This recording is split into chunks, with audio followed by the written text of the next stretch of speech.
Maka kembali lagi bersama kami di Regia Finansial. Kali ini kita akan membahas tentang saham Pewon atau Pakuwon Jati. Jadi ini laporan kuartal pertama 2024 ini sudah ada ya. Kalau kita lihat dari sini, ini Pakuwon Jati ini kan biasanya bergerak di bidang real estate gitu-gitu juga lah ya. Untuk presiden direkturnya ada Alexander Stepanus Ridwan Suhendra. Lalu direkturnya ada Dr. Andes Minato. Untuk alamat kantor mereka ada di Jalan Kejawan Putih Mutiara nomor 17 Pakuwon City Surabaya. Jadi ini untuk alamat kantor pusatnya ini mereka ada di Surabaya. Biasa kan ada di Jakarta dan lain-lain, ini di Surabaya. Dan di sini dia dikatakan itu ribuan tapi bentuk rupiah. Untuk cashnya kalau kita lihat ya, ini cashnya dari 7,5 triliunan sekarang meningkat menjadi 8,1 triliunan. Kalau piutang usaha ini nggak gitu banyak-banyak amat. Bahkan yang pihak ketiga pun menurun dari 110 miliaran sekarang menjadi 105 miliaran. Untuk piutang lain-lain juga menurun, rata-rata menurun nih. Tapi kalau kita lihat ini persediaannya meningkat dari 3,9 triliunan sekarang menjadi 4,2 triliunan. Kalau lain-lain dia menurun sedikit, tapi gak kita pasti karena jumlahnya itu agak kecil.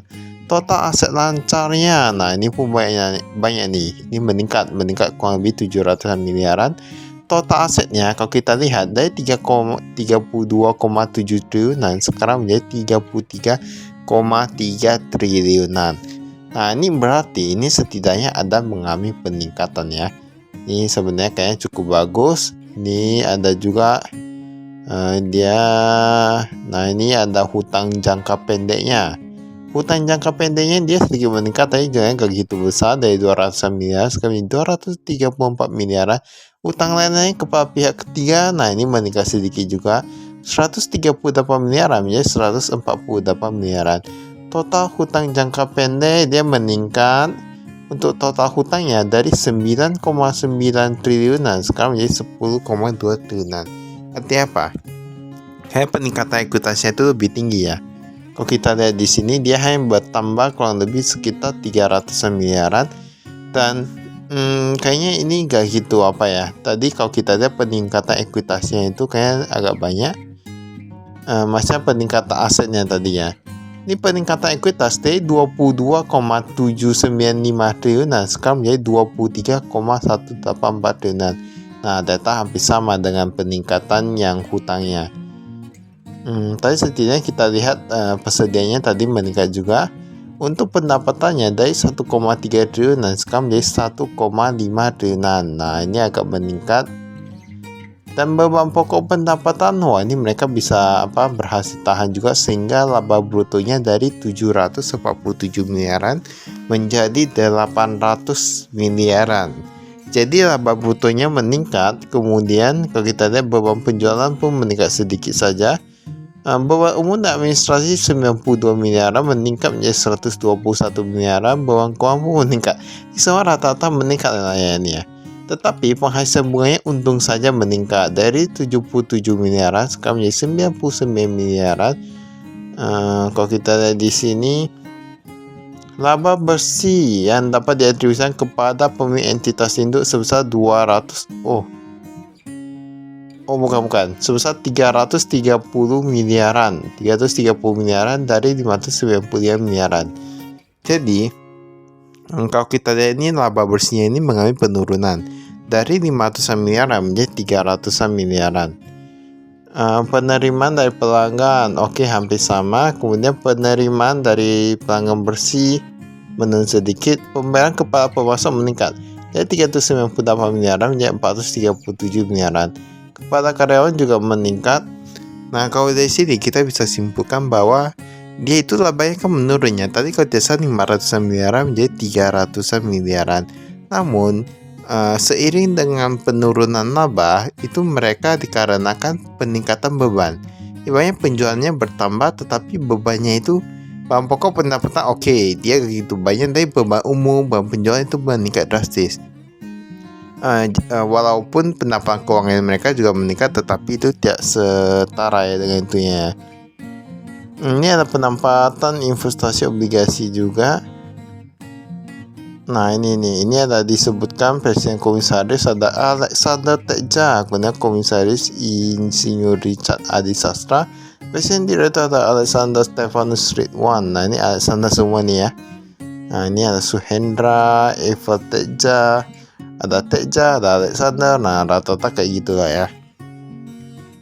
Tapi walaupun labanya itu berkurang, tapi setidaknya persediaannya bertambah. Tapi kalau kita lihat pun portfolio investasinya kan tadi bertambah juga ya. Nah inilah yang perlu kita perhatikan. Ini direkturnya ada Wong Bun Siu EV ya. Wong Bun Siu EV, kemudian ada Sutandi Pumomosidi. Nah ini namanya kayak agak cukup unik-unik ya semuanya ya. Lalu kalau kita lihat di entitas anak, ini ada entitas anak. Wah, ini ada yang baru nih. Ini PT Pakuan Nasional Abadi, pengembang properti di Jakarta. 99%-an ya itu ya, dulu gak ada.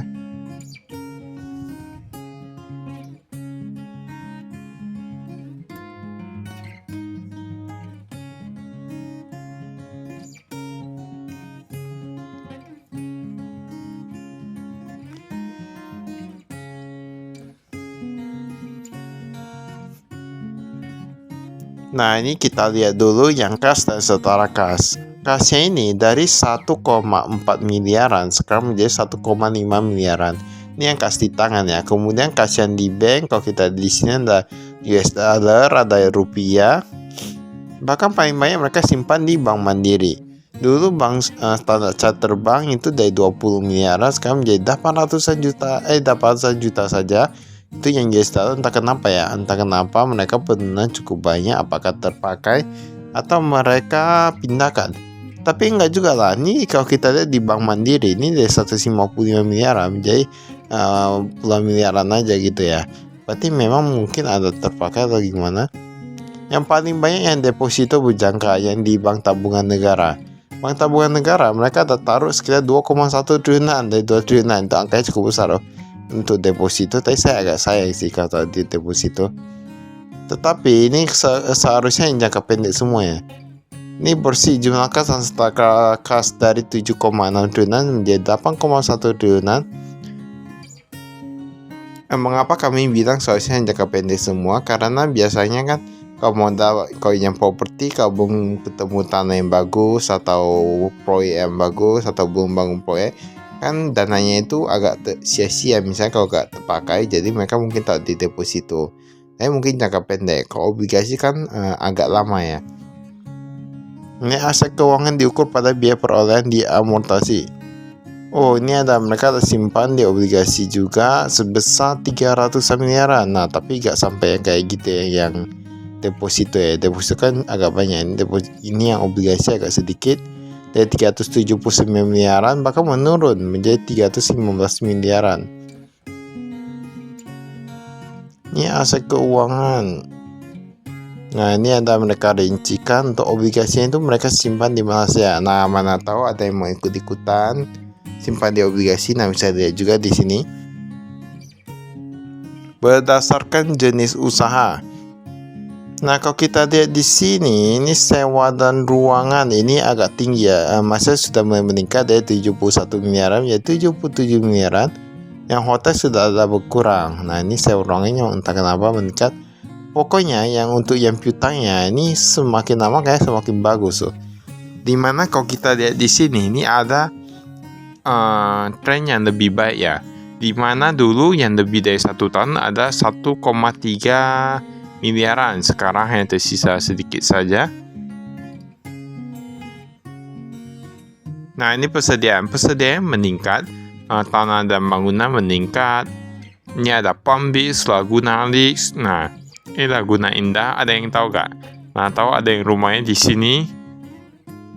Ada Virginia Regency, ada Maldives, Laguna Regency, Royal Villa, Westwood Villa, Riviera Villa. Dan lainnya ada Tamu Mutiara juga, Pakuan Town Square, unit kondominium dan perkantoran. Wah ini kalau kita lihat di sini nih sedikit main penurunan, sedang dikembangkan Dan ini ada yang baru nih, ada Pakuan Mall Mansion tahap 5. Nah, sebesar 298 miliaran. Kemarin nggak ada, sekarang jadi ada. Ini berarti mereka dalam tahap pengembangan. Wah, ini ada proyek baru lagi, seharusnya bakalan ada laba yang baru lagi. Di sini ada Pakuan Mall Bekasi East Coast Mansion tahap 2. Gandaria City, Kota Kasablanca. Kota Kasablanca tahap 4 ternyata masih ada ya. Ini dari 15 miliar menjadi 22 miliaran. Nah, ini yang perlu dipertanyakan, tapi jumlahnya ini agak sedikit kecil jika dibandingkan dengan beberapa proyek lainnya. Ini ada tanah yang belum dikembangkan juga, nah meningkat lagi kan. Nah, ibaratnya, wah ini sebenarnya kalau kita nilainya agak susah ya. Kita lihat saja dari luas tanahnya. Luas tanahnya yang sekarang 3,7 jutaan meter persegi ya. Tapi dia sedikit meningkat kurang lebih sekitar 12 ribuan meter persegi kalau kita lihat di sini ya. Nah, ini berarti kan setidaknya ada penambahan. Berarti kan ada progres gitu lah ya. Uang muka pembelinya nih ada apa nih? Properti investasi. Ini aset tetapnya bisa lihat di sini.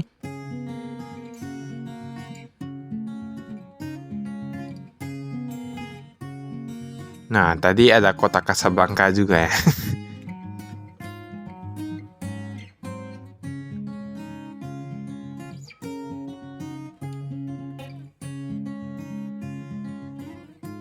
Ini utang usaha kepada pihak ketiga. Nah, ini utang usahanya banyak kan dalam bentuk rupiah. Kami memang di Indonesia ya, makanya di rupiah.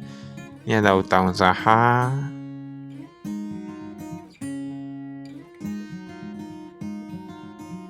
Ini apa nih? Nah, ini pendapatannya. Kalau kita di sini pantesan tapi utangnya meningkat. Karena yang pendapatan sewa ruangan itu meningkat dari 439 miliaran sekarang menjadi 500-an miliaran. Nah, berarti walaupun ya kalau kita lihat beberapa pihak memang sebenarnya banyak juga orang yang buat properti untuk disewakan. Tetapi kami lihat agak sedikit terkadang ada yang tidak ada penjualan atau gimana, agak sepi gitu ya pasarnya. Tapi di sini bisa meningkat, dan ini berarti kan cukup bagus ya. Ini ada beban pokok pendapatan. Nah, penyusunannya cukup tinggi nih. Ini keamanan juga. Nah, ini ada service apartment. Dulu gak ada, sekarang jadi ada service apartment. Nah, sebesar 1,7 miliaran. Tapi bagus lah, untuk apartemen itu bagusnya misalnya kalau udah lama jangan langsung ditinggalkan ya.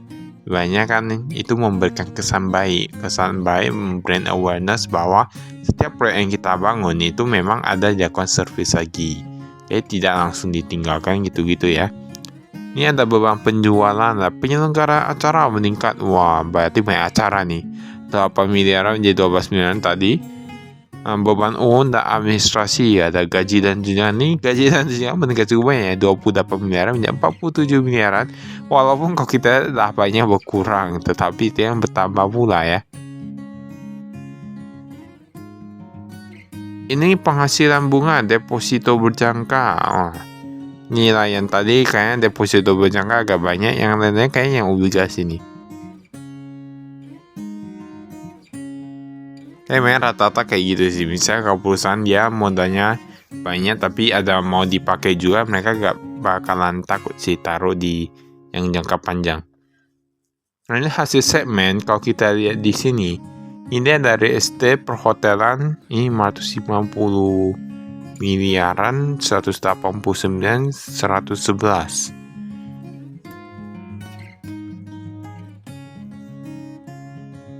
Kayaknya yang peningkat paling banyak yang di pengusahaan pusat perkantoran, perbelanjaan, dan lain-lain gitu lah ya. Nah, ini kantor pusatnya di Jakarta, mereka fokusnya pun di Jakarta nih kayaknya. Dia saja pendapatannya 800-an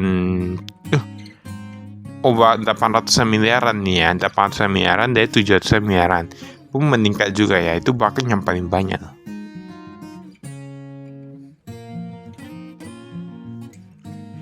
Baiklah, itu saya ada kami. Sekian dan terima kasih. Saya investasi.